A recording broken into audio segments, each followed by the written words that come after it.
one and all, hope you're doing well. Hope you had a nice weekend. I was away yesterday, but I was monitoring things a little bit, and I was watching the New York close yesterday, and we rallied like crazy. It was quite like a scramble. It was like a mad, desperate scramble, and you'll see what's happened on the S&P. Quite interesting now. So I think what's going to happen with our risk calc, it might have topped at 9. So that's basically saying there's 8.44 people who are buying indices versus the one person selling. Now we peaked potentially at 9, so there was 9 people buying risk. I mean, 9 people to the one person selling is a very skewed ratio, and normally these guys are normally selling, and they're under a lot of fear. And because they're counter trend, we want to be doing the opposite, but we do want to focus on the 24-hour difference because this is the time. This is more important than this. What they do over time is very, very powerful. And you'll note that it's quite early. I woke up for the RBA and I nailed an AJ short. And I'm kind of watching that in the corner of my eye. I might TP and then I might just call it a day because it was a fantastic trade. And it just proved the bubbles, they work perfectly. So very happy. There's the yen, there's the Aussie. Right, so you do the difference between the two bubbles, and that's the logic. It's dead simple. It doesn't require rocket science at all.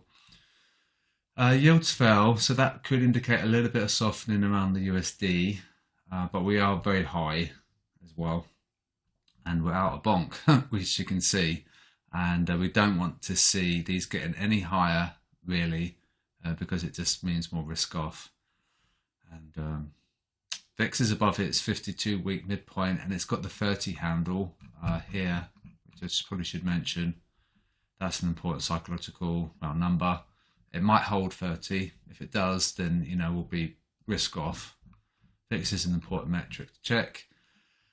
Difference from last Tuesday, so GJ, oil, and dollar Swiss as well, and US 30 was a mismatch. You want the colours to agree, ideally. Now the dollar, I don't know whether or not this is the turning point now, but you can see the pound USD, we surged like crazy, and it just turned out that it might have been the chink in the armor in the Dixie. It might have been the pound. It managed to penetrate the armor of the Dixie, and they had a little bit of BOE bond intervention. We had some Bank of Japan, BOJ intervention, and Bank of Indonesia and Korea as well. They all intervened in their FX, and I think they're trying to combat the USD. So this is possibly a turning point. However, I did suggest it might be last week, and then the dollar just completely shut down these, and it just pummeled them, and it destroyed them, and we went back to dollar strength again. Now the thing is, if we are going to be risk off, the dollar will strengthen because it's a safe haven, especially compared to these. So there's the pound. It went absolutely bonkers. People were messaging me, is it okay to short cable? And we were at like a multi-decade low, and I was not recommending that we do that. So hopefully those people, they took my advice.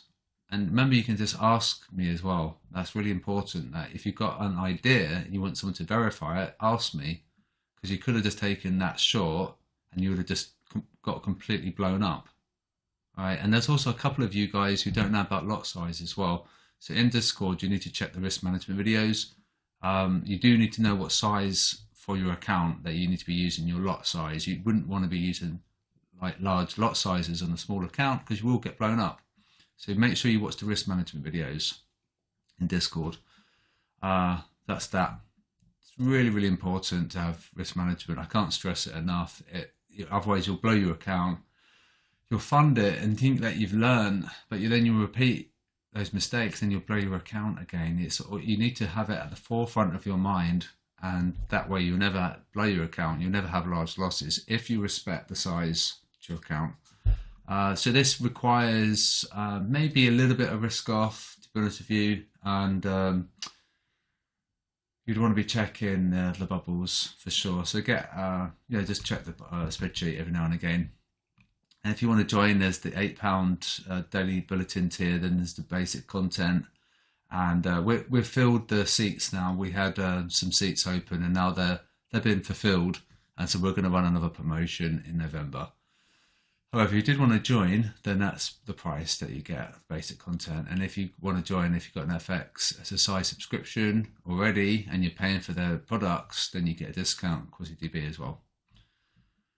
Right, so this is the horizontal line. This is that mad scramble that we saw. And it did it rocketed and it rallied a lot. I think we had like a 2.5% move on the S&P, and we just absolutely rocketed, and we had that support. And you'll see the S&P, it did make a buy, they shorted it. Now the reason for selling it is that we broke those technical supports. So it goes to show the sentiment is more powerful than the technical, because it's just a trap. You can't really detect traps on technicals, but you can detect them on the sentiment. And that was one there. Okay. And they shorted it here. Up we come. They went long against the 21 moving average. We fell. Went a bit sideways, a bit choppy. They did go long, but we didn't really get across. We got across here, so that's to sell up here. And then they sold it, so up we come. And yeah, it happens a lot. So get a copy of this trading station and then you'll profit. Even if you don't profit financially, you'll profit intellectually, because you'll see how the markets operate. So it's doubly powerful. But you should be profiting financially, because you just it's very accurate, very powerful. There's the buy on the US 30. They continue to short it. We'll cross the 50%, and then it will be a buy. Remember, this is a risky buy, because at a high level it's a sell. We're over 50%. Have a reduction of longs will mean that it's going to be a buy over time. All right, so that's that. Okay. German 30, well, we're 50-50 now, which is a bit bonkers. Remember what happened back here, and then they bought it. We crossed the buy and then they bought it up, and then so we fell really heavily to punish them. It's possible it's going to happen again, so we don't really want them to be buying right now. We want them to be selling. So yeah, hopefully that makes sense and it's clear why. Now we had like a wedge break here, and we had a range breakout. But the thing is, see how it corresponds to the sentiment, right? They shorted it, up we come. So we had a confluence here. They shorted it after this range break, up we come.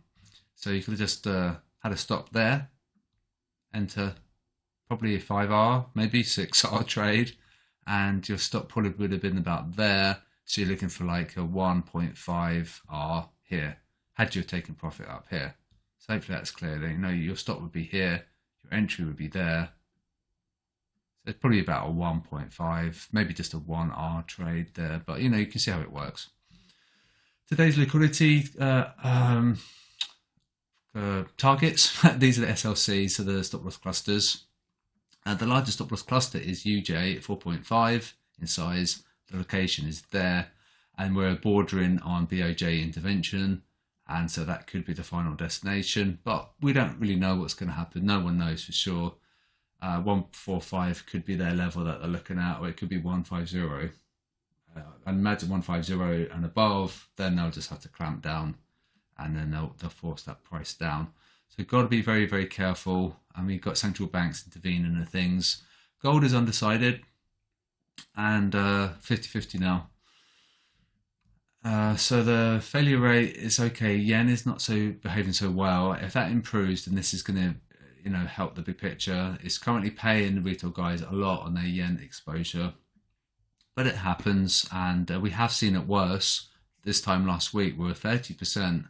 I think late 20s, 28% or something like that. So this is a lot better than it was last week. But still, we probably want it a little bit higher, just to have that sort of security in knowing that we're not in the trap. Once this gets really high, the trap's in place, and the retail guys are going to probably hold on to their losses as we go into London, and then they'll be trapped. So 59% is probably okay for 6 o'clock in the morning, and I don't normally wake up this early, so this could be normal. It seems quite likely that we get to about 60, 70, 80 in 2 hours time. So it takes time for the trap to place, and it needs to encourage and lure people in before price reverses. So we could see a reversal, or we should see a reversal in yen. Okay, so they went long, so price should be falling, but they've only gone long ever so slightly. And signals, we had a great week, 240 pips, it was fantastic. I've got a good feeling that we're going to have a good day today, but we'll have to wait and see. It will require a little bit of risk off, I think, then we should be all right. It might track the Euro USD. If we have a dollar weakening, then it's possibly not going to be a great day for us. It might track its bigger brother, the Euro USD.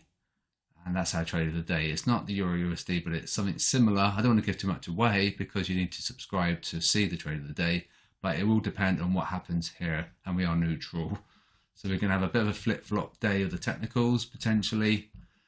And economic calendar, we've had the RBA. They disappointed ever so slightly. We've got the jolts, and then we've got more Aussie data later. And then that's it. So fairly quiet calendar, which is good. Keep calm, always trade safely. And I'll speak to you guys probably in a couple of hours for the 2-minute video on the indices. So trade safely, and I'll speak to you soon.